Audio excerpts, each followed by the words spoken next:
जय हिंद मित्रों, इस वक्त हम मौजूद हैं कोरबा जिले के उपनगरीय क्षेत्र यह बालको है। बालको थाना परिसर में हम खड़े हैं और यहाँ पर बजरंग दल के कुछ जुझारू कर्मठ सदस्य यहाँ पर मौजूद हैं और मौजूद होने के कारण महज कोई छोटी मोटी समस्या नहीं है। लगातार सड़कों पर हम लगातार बात कर रहे हैं कि मवेशियों को कुचला जा रहा है। गति जो है वह तेज़ होती है। यातायात विभाग से भी हमारा लगातार अनुरोध रहा है कि वे अपने स्पीड रडार गन से क्षेत्र में चौकसी बरतें और उनकी जद में जो भी आते हैं उन पे चालानी कार्रवाई के साथ भी अन्य सख्त कार्रवाई जो भी कानून पे मान्य हो वो करें। इसके बावजूद कहीं ना कहीं क्षेत्र में यातायात नियमों का उल्लंघन करते हुए लोग नज़र आ रहे हैं। लगातार सड़कों पर दुर्घटनाएँ बढ़ रही हैं और जहाँ पर सड़कों पर चल रहे इंसानों को तो कुचला जा ही रहा है, साथ ही बेजुबान मवेशियों की भी अब खैर नहीं है, क्योंकि सड़कों पर यही हाल है। खून से सनी सड़कें इन दिनों इसका जीता जागता प्रमाण है। हाल ही में सड़क दुर्घटना में बालको में ही 2 मवेशियों की जान चली गई और जिसके लिए बजरंग दल के तमाम कर्मठ कार्यकर्ता बालको थाने में एक ज्ञापन को सौंप कर अपनी कुछ बातों को रखने आए हैं। आइए जानते हैं क्या उन्होंने मांग करी है और कितने मवेशियों की जान गई है। अपना परिचय दीजिए सर। मेरा नाम राणा मुखर्जी, जिला संयोजक बजरंग दल। अभी बालको थाने परिसर में आप सब मौजूद हैं, क्या प्रमुख कारण है? आज सुबह एक हाईवा के द्वारा 2 मवेशियों की रौंदकर मृत्यु कर दी गई, जिसमें से एक गाभिन थी। ये रिंग रोड जो रिजदी की ओर आती है उस रोड पे ही ये हाईवा द्वारा मृत्यु कर दी गई, जिसमें से एक गाभिन थी। और ये लगातार ये दुर्घटनाएं जो है बालको आने वाली जो राखड़ वाली गाड़ियां हैं या कोयले वाली गाड़ियां उनके द्वारा हो रही है। अब ये बेजुबान है तो इनकी कार्रवाई या इनका रख रखाव नहीं हो पाता, तो इसके लिए हम कठोर आंदोलन की चेतावनी भी दे रहे हैं। अगर 2 दिवस के अंदर मवेशियों की रखने की एक स्थायी व्यवस्था बालको द्वारा नहीं की जाती और ऐसे मालिकों जिनको नुकसान हुआ है मवेशियों का उनको मुआवजा नहीं दिया जाता, तो 2 दिवस के भीतर में बजरंग दल उग्र आंदोलन बालको के खिलाफ करने जा रहा है।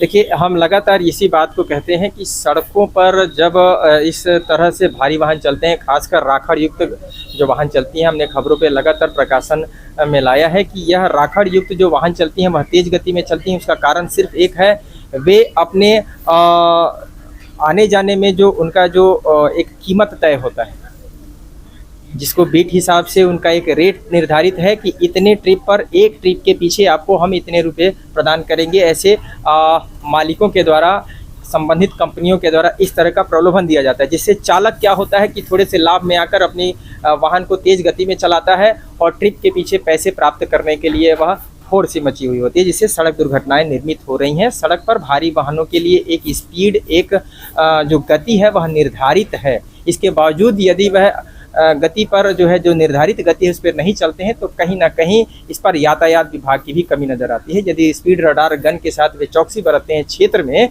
तो कहीं ना कहीं इस तरह के स्पीड जो है, गति जो है उस पर अंकुश लगेगी और इस तरह की सड़क दुर्घटनाओं पर भी अंकुश लगेगी। साथ ही हमने निगम से लगातार खबरों के माध्यम से निवेदन किया है कि मवेशियों को जो सड़कों पर मवेशी स्वामी छोड़ देते हैं उनके विरुद्ध भी कार्रवाई की जाए कि आप मवेशियों को सड़कों पर क्यों छोड़ देते हैं। यदि आप सड़कों पर मवेशियों को छोड़ देते हैं तो संबंधित निगम काऊ केचर के माध्यम से उसको अपने जहां पर उसको गंतव्य दिया गया, स्थान दिया गया, वहां पर लेकर जाए और वहां पर से फिर उसको जो भी मवेशी स्वामी लेते हैं उसे एक निर्धारित शुल्क जो है वह अर्थदंड के स्वरूप ले, ताकि इस पे भी कहीं ना कहीं सुधार होगा। क्या समझते हैं आप? बिल्कुल, ऐसा भी हम लोगों ने ज्ञापन दे रखा है निगम को, लेकिन अभी तक कोई भी उचित कार्रवाई निगम या प्रशासन की तरफ से नहीं की गई है, जिसका खामियाजा कहीं ना कहीं मवेशी जो बेजुबान है वो भुगत रहे।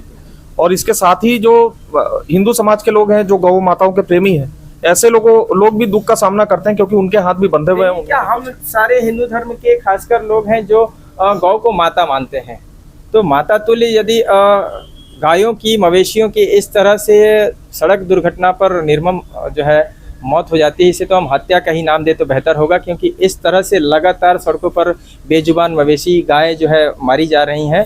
और अभी जो हाल ही में जो गाभिन गाय जो अभी मृत हुई, इसका विधिवत जो दाह संस्कार कर्म होता है वह किसके संस्था के द्वारा, कौन संस्था था जिसमें किया? छत्तीसगढ़ हेल्प वेलफेयर सोसाइटी द्वारा, जिनके जिला अध्यक्ष अविनाश कुमार गुप्ता और निखिल यादव जी, इन दोनों के द्वारा। हाँ, अभी कहाँ है निखिल यादव? अच्छा, निखिल जी, आपसे चंद सवाल हम पूछते हैं क्षेत्र में गौरक्षा मंच तमाम कार्य करते हैं, इसके बावजूद निगम की भी अपनी एक जिम्मेदारी है।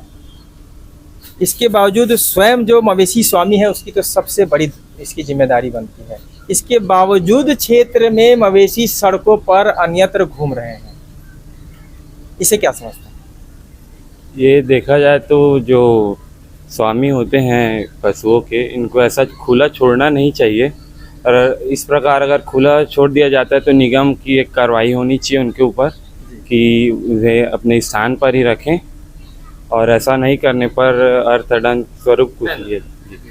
धन्यवाद आपका। तो अभी आप सबों ने जो विधिवत दाह संस्कार कर्म किया है, तो उसमें आप लोग की जो टीम है वेलफेयर छत्तीसगढ़ वेलफेयर जो सोसाइटी है, यह एक एनजीओ है। जी, ये संस्था है हमारी छत्तीसगढ़ हेल्थ वेलफेयर सोसाइटी, जिसके द्वारा हमें सूचना मिली कि 2 भैंस की यहाँ मृत्यु हो गई है, तो हम विधिवत उसका अंतिम संस्कार किए हैं।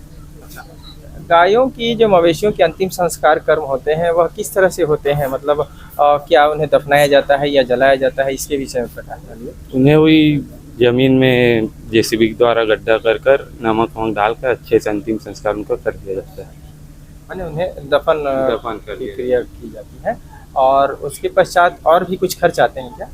नहीं, वो तो खर्च नहीं आते, वही है। मतलब एक संसाधन को बुलाना पड़ता है, वहाँ से फिर गड्ढा का एक स्वरूप दिया जाता है, उसके बाद तो कहीं ना कहीं छत्तीसगढ़ हेल्थ वेलफेयर जो सोसाइटी है वह बेहतर कृत्य करती है। और भी कुछ कृत्य हमने देखा है छत्तीसगढ़ हेल्थ वेलफेयर सोसाइटी का। फिलहाल इन्होंने अपनी जिम्मेदारियों का निर्वहन बखूबी किया है, किंतु यह जिम्मेदारी सिर्फ छत्तीसगढ़ हेल्थ वेलफेयर सोसाइटी की ही नहीं वरन हम सब की है, साथ ही उन निगम के संबंधित अधिकारियों की है, उन मवेशी स्वामियों की है, और क्षेत्र में जिम्मेदार अधिकारियों की भी है कि वह सड़कों पर यदि जो है अन्यत्र मवेशियों को इकट्ठा देखते हैं तो उन्हें हटाने का भी कृत्य वे कर सकते हैं, यह भी अपनी जिम्मेदारी में लाए। तो इस तरह से एक तो मवेशी की भी जान बचाई जा सकती है, दूसरा दुर्घटना से कहीं ना कहीं छोटी बड़ी वाहन भी जो वाहन चालक हैं उन्हें भी क्षति पहुंच सकती है। तो यातायात विभाग से और निगम से खास हमारा अनुरोध है कि इस तरह से जो सड़कों पर मवेशी विचरण करते हैं उन्हें हटाने का कृत्य करें और उन्हें सुरक्षित स्थान देने का प्रयत्न करें। धन्यवाद। कैमरा सहयोगी पुरुषोत्तम साहू के साथ मैं प्रधान संपादक मुकेश भारती। जय हिंद।